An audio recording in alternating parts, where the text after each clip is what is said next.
This podcast is a proud member of the Lamb Podcasting Network. Find the network at largeassmovieblogs.com. Hello and welcome to episode 96 of the 1001 Movies podcast, based on the book 1001 Movies You Must See Before You Die. This time I'll be talking about 2003's Oldboy, directed by Park Chan-wook.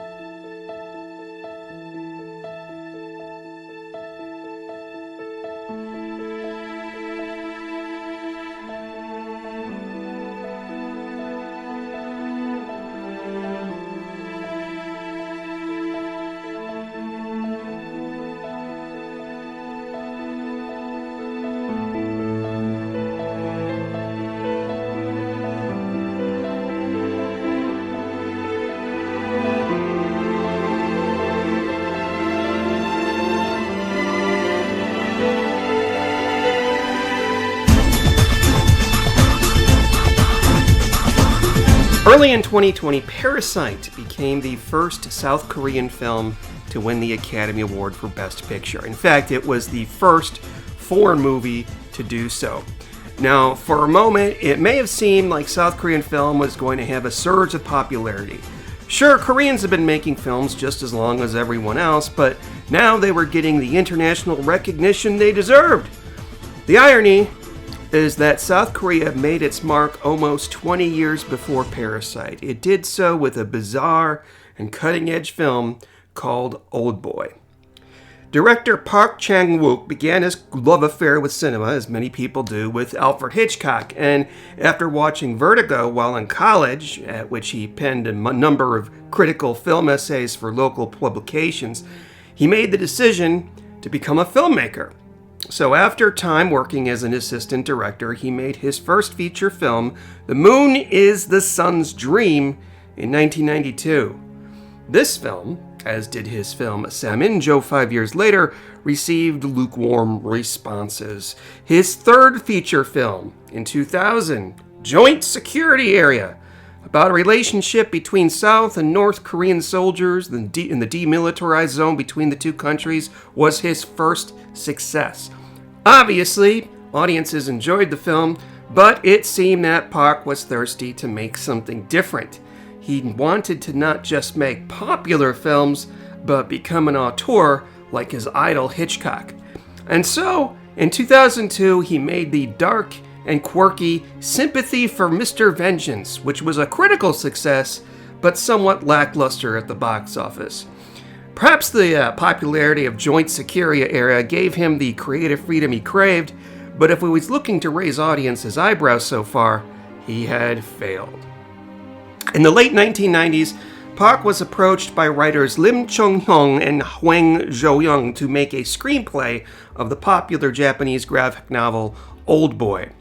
For 3 months, the trio met twice a week to work out a script which, at first, remained pretty loyal to its source material, but for one thing that Park would later insist on changing. Oldboy is about a down-as-luck businessman, Dae-su, played by Choi Min-sik, who was kidnapped in the film's pre-credit sequence. He awakens to find himself in what appears to be a small hotel room, but he's locked in, and there is a lit facade outside the only window.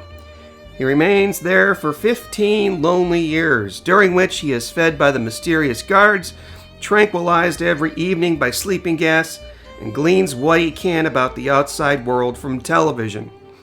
During that time, his wife is killed, and the police put the blame on him because he's obviously missing, and the fate of his daughter remains a mystery. With ambitious plans to escape, he is eventually released onto the streets, where he almost immediately meets sushi chef Mi-do, played by King Hye-jeong. Dae-su tells his story to Mi-do, and the two plan to locate the facility in which Dae-su was imprisoned in order to exact revenge on whomever is responsible for incapacitating him.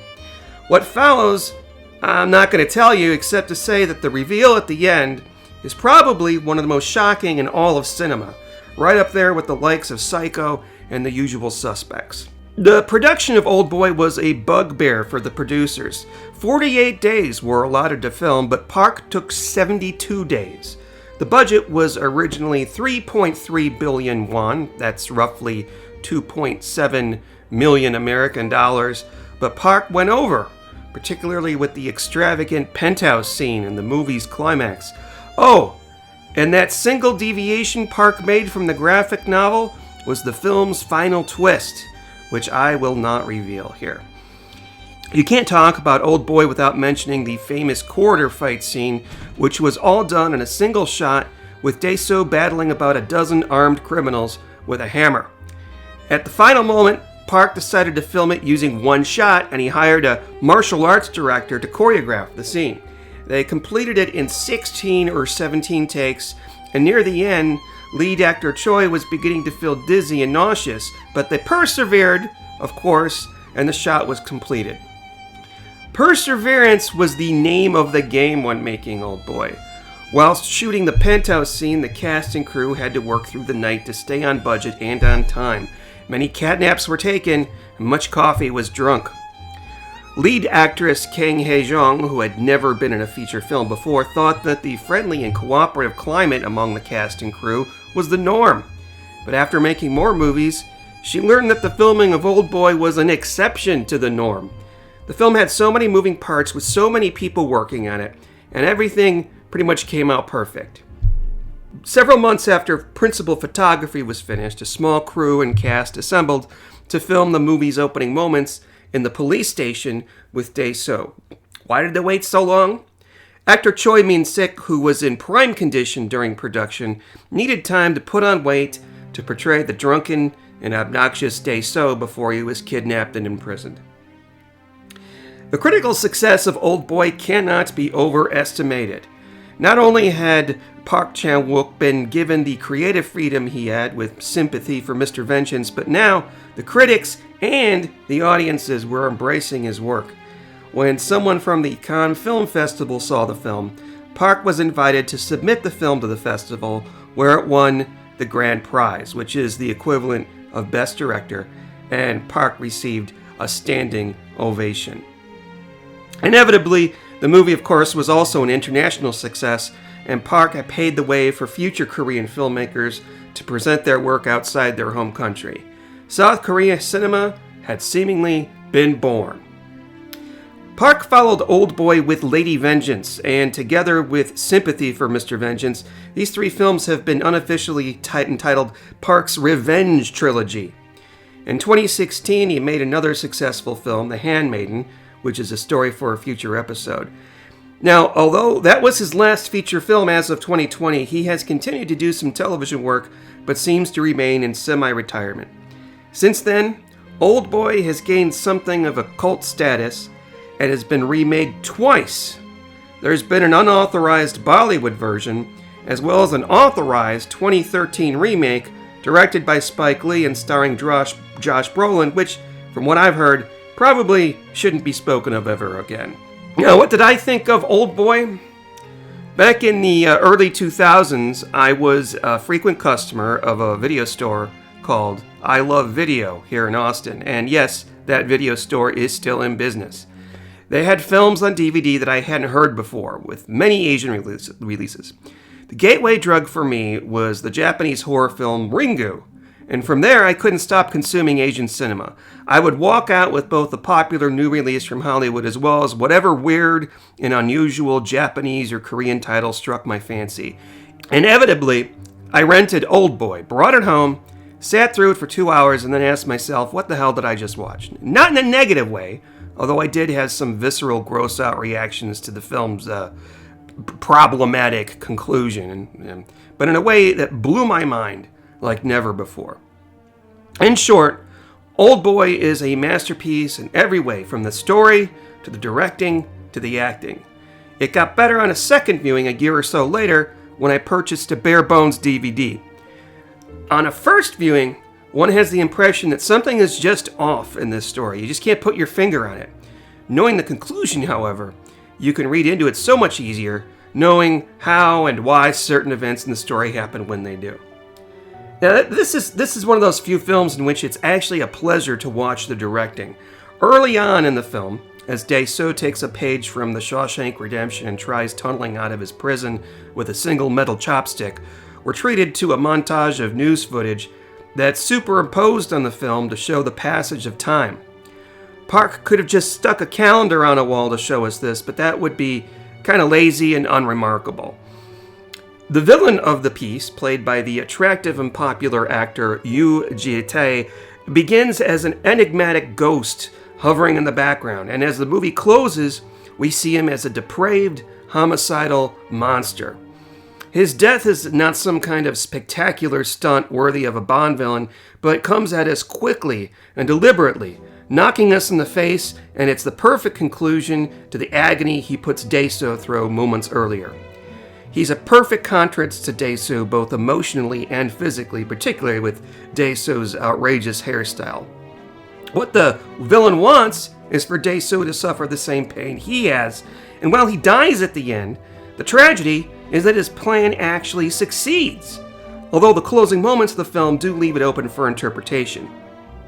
Now, if this sounds cryptic, it's no doubt because you haven't seen the movie, so I'm not going to spoil it by going into details. It's appropriate that Park's favorite Hitchcock film is Vertigo, as there's many parallels here, with a man set out to solve a mystery that eventually breaks him. The differences are obvious, of course, with the Jimmy Stewart character beginning a job that he eventually finds himself emotionally immersed in, while for Dae-su it's his personal mission to find the person responsible for breaking him over the course of 15 years. Now, if I were going to be more critical of Oldboy, I think it would be about the gore, which can only be matched by some of the more recent slashers I've seen. There is a scene involving plucking teeth out with a hammer, which is cringeworthy, though it's well done and moves the plot along. I'm still confused, however, why Park included the scene involving the cutting off of a tongue. That was going a little bit too far, not for the gore itself, but just the act seems a little too unwarranted. Obviously, I'm going to recommend this to everyone, especially if Parasite is your only experience of South Korea cinema. And don't get me wrong, that's a damn fine picture as well. If you're already all too familiar with South Korean films, then no doubt you've already seen this one, and I hope you enjoyed it. It can be found streaming in the US on Shudder, and Arrow released a fantastic double Blu-ray in the UK, which I watched, although knowing that doesn't help if you're in the United States and you don't have a multi-region Blu-ray player. I would indeed follow it up with the third in the trilogy, Lady Vengeance, sometimes referred to as Sympathy for Lady Vengeance. It's sort of a revenge film with a dark, comedic tone, although some viewers have labeled it problematic due to its stereotypical depiction of a lesbian character. That's all I have to say about Oldboy. Tune in next time when I talk about 1994's Three Colors Red, directed by Krzysztof Kieslowski. Now, you can feel free to email me any questions or comments at 1001moviespodcast@gmail.com or follow me on Twitter at 1001moviespc. Until next time, happy viewing.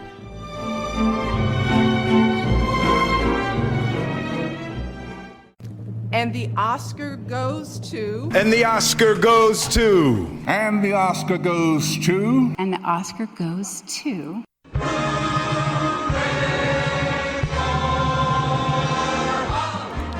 Hi, my name is Sean, and I am the co-host of the Best Picture podcast. Each season, my co-host Eric and I randomly select a year and talk about the Best Picture nominees of that year, with each episode dedicated to a different movie. Did the Best Picture really win? Were there any overlooked movies? Was anything nominated that probably shouldn't have been? Listen to us and find out. Look for us wherever you can get fine podcasts.